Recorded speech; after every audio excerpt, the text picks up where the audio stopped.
నమస్తే. Welcome to legend TV. ప్రస్తుతం నాతో పాటు కనకాల శ్యామ్ ఉన్నారు. మాట్లాడే ప్రయత్నం చేద్దాం. ఎమ్మెల్సీ ఎలక్షన్స్ దగ్గర రాబోతా ఉన్నాయి. 6 రోజులు వ్యవధి ఉంది. సో ఈ బీసీ ఉద్యమం అనేది ఎట్లాంటి ఎఫెక్ట్ చూపించబోతుంది? రానున్న రోజుల్లో ఈ బీసీ ఉద్యమం తెలంగాణ రాజకీయాల్లో ఎంతటి ఎఫెక్ట్ చూపించబోతుంది? ఇవన్నీ కూడా తెలుసుకునే ప్రయత్నం చేద్దాం. అన్న, ఈ తెలంగాణ రాజకీయాల్లో ఇప్పుడు జరుగుతున్న బీసీ ఉద్యమం అనేది ఎలా ఎఫెక్ట్ చూపించబోతుంది? ఇప్పుడు ఎమ్మెల్సీ ఎలక్షన్స్ రాబోతా ఉన్నాయి. మరి మీ చేతిలో ఓటు ఉంది, మరి ఏం చేయబోతుంది? గత ప్రభుత్వం తీసుకుంటే 2014 తెలంగాణ వచ్చిన తర్వాత నుంచి 10 ఏళ్ళు కేసీఆర్ పాలించిండు. ఏనాడు కూడా బీసీల గురించి మాట్లాడలే. ఉన్న రిజర్వేషన్ కాస్త తగ్గించేసిండు. తగ్గించినా కూడా బీసీ మంత్రులు కానీ ఎమ్మెల్యేలు కానీ ఎవరు కూడా అంత సైలెంట్ ఉన్నారు. భయపడి సైలెంట్గా కూర్చున్నారు. కానీ అప్పుడు ఎవరు బీసీల గురించి మాట్లాడలే. ఇప్పుడు రాహుల్ గాంధీ బీసీ కులగన చేయాలి, బీసీ రిజర్వేషన్ కేటాయించాలి అని చెప్పేసి అని కామారెడ్డి డిక్లరేషన్ మేము ఇంప్లిమెంటేషన్ చేస్తామని వాళ్ళు అనడము, దాన్ని మేము ఒత్తిడి తీసుకురావడము, కులగణన చేయడము, దానికి ఒక తీర్మానం చేయడం, బడ్జెట్ కేటాయించడం జరిగింది. ఇప్పుడు ఇంత పెద్ద బర్నింగ్ ఇష్యూ నడుస్తుంది. అంటే గత 10 ఏళ్ల నుంచి చూసుకుంటే ఇప్పుడు బీసీల చైతన్యం ఎంత వచ్చింది. బీసీలు రోజుకింత చైతన్యం వచ్చి ఇప్పుడున్న ప్రభుత్వం పైన ఒత్తిడి తీసుకొచ్చి, బిడ్డ మాకు మాటిచ్చిర్రు, కామారెడ్డి డిక్లరేషన్ ఒక పక్క రాష్ట్ర ముఖ్యమంత్రిని తీసుకొచ్చి ఆయన ద్వారా మాటిచ్చారు, ఆ డిక్లరేషన్ ప్రకటించాలి, ఆ డిక్లరేషన్ అమలు చేయాలని చెప్పేసి అని ఒత్తిడి తీసుకొచ్చే స్థాయికి వచ్చారు. బీసీ సంఘాలుగా మా పాత్ర కూడా ఇంకా బలోపేతం చేసి మెడలు వంచి కులగణన చేపట్టించినట్టు చేసినాం. దాంట్లో అవకతవకలు జరిగితే కూడా కాంప్రమైజ్ కాలే. ఖచ్చితంగా ఆ అవకతవకలు సరిదిద్దాల్సిందే, నిజంగా బీసీలో లెక్కలేని కానీ తీయాల్సిందే అని చెప్పేసి అని అంత చైతన్యం బీసీలకు వచ్చింది.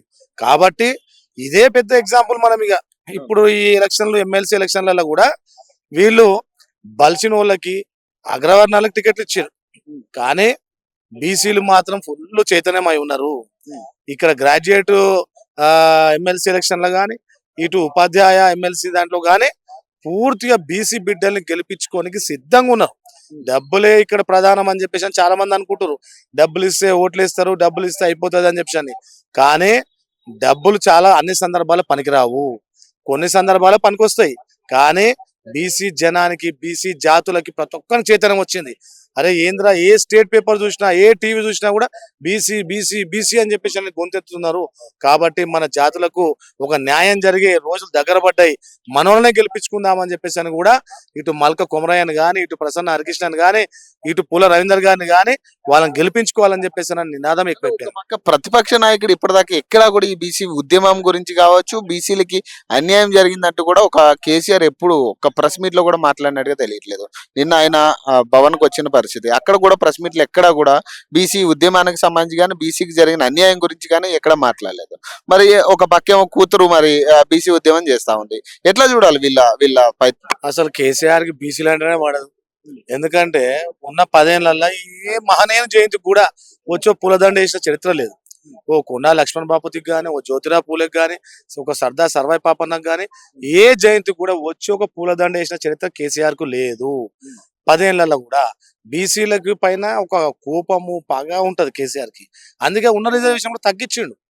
అయితే ఒక ప్రధాన ప్రతిపక్ష నాయకుడు అయి ఉండి, ఒక పెద్ద పార్టీ 10 ఏళ్ళు ఇక్కడ రాష్ట్రంలో ఏలినోడు, తెలంగాణ తీసుకొచ్చినాం అని చెప్పేసి అని గొప్పలు చెప్పేటువంటి వ్యక్తి మరి ఇక్కడ ప్రతిపక్ష నేతగా ఉండి ప్రభుత్వాన్ని నిలదీస్తూ బీసీలకు ఇచ్చిన మాట ఏమైంది, వాళ్ళకి ఎందుకు కులగన చేయరు అని చెప్పేసి అని ఎందుకు ప్రశ్నించాడు?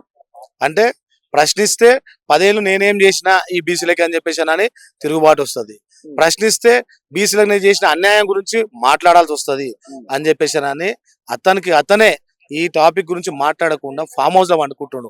మేము ఒకటే ప్రశ్నిస్తున్నాం కేసీఆర్ గారిని, మీకు ఎమ్మెల్యే జీతం ఎందుకు? మీరు ఫామ్ హౌస్ లో సంవత్సరం నుంచి ఫామ్ హౌస్ లో పడుకోనిక మీకు జీతం ఇచ్చేది? ఫస్ట్ ఆ జీతం మొత్తం ప్రభుత్వానికి, ఎన్ని డబ్బులు అయితే మీరు జీతం తీసుకున్నారు ప్రభుత్వానికి అప్పచెప్పుర్రి. మీరు ఇంట పండుకొని జీతం తీసుకోనికైతే మిమ్మల్ని గెలిపించిరా? మీరు ఏదున్నా కూడా ప్రతిపక్ష స్థాయిలో ఉండి అక్కడ ప్రశ్నించేందుకు మిమ్మల్ని గెలిపించింది. అలాంటిది ఏదో మీ వాళ్ళని వదిలిపెట్టేసి మీరు పోయి ఆడ ఫామ్ హౌస్ లో వండుకొని జపం చేసుకున్నట్టయితే రాజీనామా చేయరు, ఇంకోళ్ళు వస్తారు మీ ప్లేస్ లో. ఇక బిడ్డ గురించి చెప్తే 10 ఏళ్ళు ఏమో దోచుకోనికే సరిపోయింది వీళ్ళకి. 10 ఏళ్ళు మొత్తం రాష్ట్రాన్ని దోచుకొని అప్లపాలు చేసారు మొత్తము చేసేసి. ఇక ఇప్పుడు ఇక ఏ ఉద్యమం నడుస్తుంది బాగా ఊపందుకున్నది ఏమున్నది అని అంటే బీసీ ఉద్యమం నడుస్తుంది. బీసీ ఉద్యమం ఊపందుకుంది, రాబోయేది కూడా బీసీ రాజ్యం అవుతుంది. బీసీ ముఖ్యమంత్రి వస్తుండు, ఏ పార్టీకెళ్ళైనా కూడా అందరు వాళ్ళే వస్తున్నారు అని చెప్పేసి అని పాపం కొంతమందిని వాళ్ళ పార్టీలో ఉన్న వాళ్ళని వేసుకొని బీసీ ఉద్యమం మా వాళ్ళకి ఎప్పుర్రి. మీరు రాహుల్ గాంధీ ఏ కులం అయితే ఏముంది, ఇటు మోడీ ఏ కులం అయితే ఏముంది, ఏ మతం అయితే మాకెందుకు, మా వాళ్ళకి ఇచ్చిన మాట నిలబెట్టుకోండి అని చెప్పేసి అని ఏదో మన కాకి నోట నుంచి కోయిల మాటలు మాట్లాడినట్టు ఈ విధంగా కవిత గారు మాట్లాడుతున్నారు. మీరేనా బీసీ బిడ్డనా? 10 ఏళ్ళు మీ చేతిలో పవర్స్ పెట్టుకొని ఏం చేసిరు? ఒక్కనన్నా బీసీలకు ఏమైనా గౌరవించిరా? కనీసం ఏదన్నా బీసీలకు జరగాల్సినటువంటి రావాల్సినటువంటి రిజర్వేషన్ గురించి మాట్లాడినా? ఏది ఉన్నా కూడా అగ్రవర్ణాల టికెట్లు ఇచ్చుకుర్రు, మీ మీ వాళ్ళకి మీ బంధువులకి టికెట్లు ఇచ్చుకుర్రు, ఏదన్నా దోపిడీ చేసిరు. మరి ఇప్పుడు వచ్చేసి జై బీసీ జై బీసీ జై బీసీ అంటున్నాం. మేము ఒకటి డిమాండ్ చేస్తూ ఉన్నాం. ఇప్పుడు కవిత గారు నిజంగా బీసీల పైన అంత ప్రేమ ఉంటే నడువమ్మ అక్కగారు రండి, ఈడ ఎమ్మెల్సీగా ఎవరైతే బీసీ బిడ్డలు నిలబడ్డారో వాళ్ళకు వచ్చి మద్దతు ఇవ్వండి, ఈ బీసీలను గెలిపించండి అని చెప్పేసి మీ టీఆర్ఎస్ కండువా వేసుకొని వచ్చి మద్దతు ఇయ్యరి. అప్పుడు నిజంగా మిమ్మల్ని మీరు బీసీలకు మద్దతు ఇస్తున్నారని చెప్పేసి నమ్ముతాం మేము. అంతేగాని ఇక్కడ ఎమ్మెల్సీ ప్రచారంలోకి వచ్చి పాల్గొనరు, వీళ్ళ నాయననేమో బీసీ గురించి మాట్లాడాడు, మేము మద్దతు ఇస్తామని చెప్పన్నారు, కులగణ రిజర్వేషన్ ఏమైందని చెప్పినా కూడా మాట్లాడారు. కానీ ఏదో కొందరు పాపం కొందరు అమాయకులను వేసుకొని బీసీ బీసీ జై బీసీ అని చెప్పినా కానీ అయిపోతుందా? కానీ ఇప్పుడు ఎలక్షన్స్ రాబోతున్నాయి, ఎట్లా ఉండబోతుంది మరి? బీసీ ఉద్యమం ఎలా ఉండబోతుంది, ఏ స్థాయిలో ఉండబోతుంది, తిరుగుబాటు అనేది ఉంటుందా బీసీని? భయంకరమైన తిరుగుబాటు ఉంటది. అప్పుడు కేసీఆర్ దొరతనం చూసిరు, ఇప్పుడు రేవంత్ రెడ్డి గారి ఈయనతనం చూస్తున్నారు. కాబట్టి బీసీలకు బాగా చైతన్యం వచ్చింది. తిరుగుబాటు మాత్రం ఖాయం. ఎందుకంటే ఈ కేసీఆర్ చేసిన అహంకార ఒక దొరపోకటి చూసిరు. అప్పుడు ఒక విద్యలో గాని, ఉద్యోగాల్లో గాని, ఒక రాజకీయంలో గాని ఏ విధంగా బీసీ వెనకబడ్డారనే చూసిరు. ఇప్పుడు రేవంత్ రెడ్డి గారు వచ్చిరు, ఇక్కడ అన్యాయమే జరుగుతుంది. కులగణ విషయంలో ఏదైనా కొట్లాడి సాధించుకుంటున్నాం. కానీ ఇందులో కూడా ఎన్నో అవకతవకలు జరుగుతున్నాయి, ఎన్నో అన్యాయాలు జరుగుతున్నాయి. కానీ బీసీలకు రావాల్సినటువంటి రాజకీయ రిజర్వేషన్ రావట్లేదు, బీసీలకు రావాల్సిన మంత్రిత్వ శాఖలు ఇవ్వట్లేరు, బీసీలకి జనాభా తమాషా ప్రకారంగా కూడా మంత్రివర్గాల స్థానం కల్పించట్లేరు. కాబట్టి అందరూ అన్ని గమనిస్తున్నారు. మస్తు తెలంగాణ ఉద్యమంలో ఎట్లయితే చైతన్యం వచ్చిందో ప్రజలకి, ఇప్పుడు ప్రస్తుతం బీసీ ఉద్యమం కూడా ఊపందుకుంది. ఇటు బీసీ సంక్షేమ సంఘం జాతుల సీనన్న ఆధ్వర్యంలో కూడా రాష్ట్ర వ్యాప్తంగా కూడా ఈ ఉద్యమాన్ని ఊపందించుకున్నాం. ప్రజలకు ముఖ్యంగా చైతన్యం వచ్చింది, తిరుగుబాటు మొదలైంది. ఈ ఎమ్మెల్సీ ఎలక్షన్ నుంచి బుద్ధి చెప్తారు, అటు టిఆర్ఎస్ కి గాని ఇటు కాంగ్రెస్ కి గాని బుద్ధి చెప్పి చెంప చెల్లు అన్నట్టు చెంపపెట్టు చూపించేసి ఈ నెక్స్ట్ రాబోయే ఎలక్షన్ సార్వత్రిక ఎలక్షన్ లో కూడా బీసీ సీఎం అయ్యే విధంగా తయారు చేస్తారని చెప్పేసి తెలియజేస్తుంది. Thank you.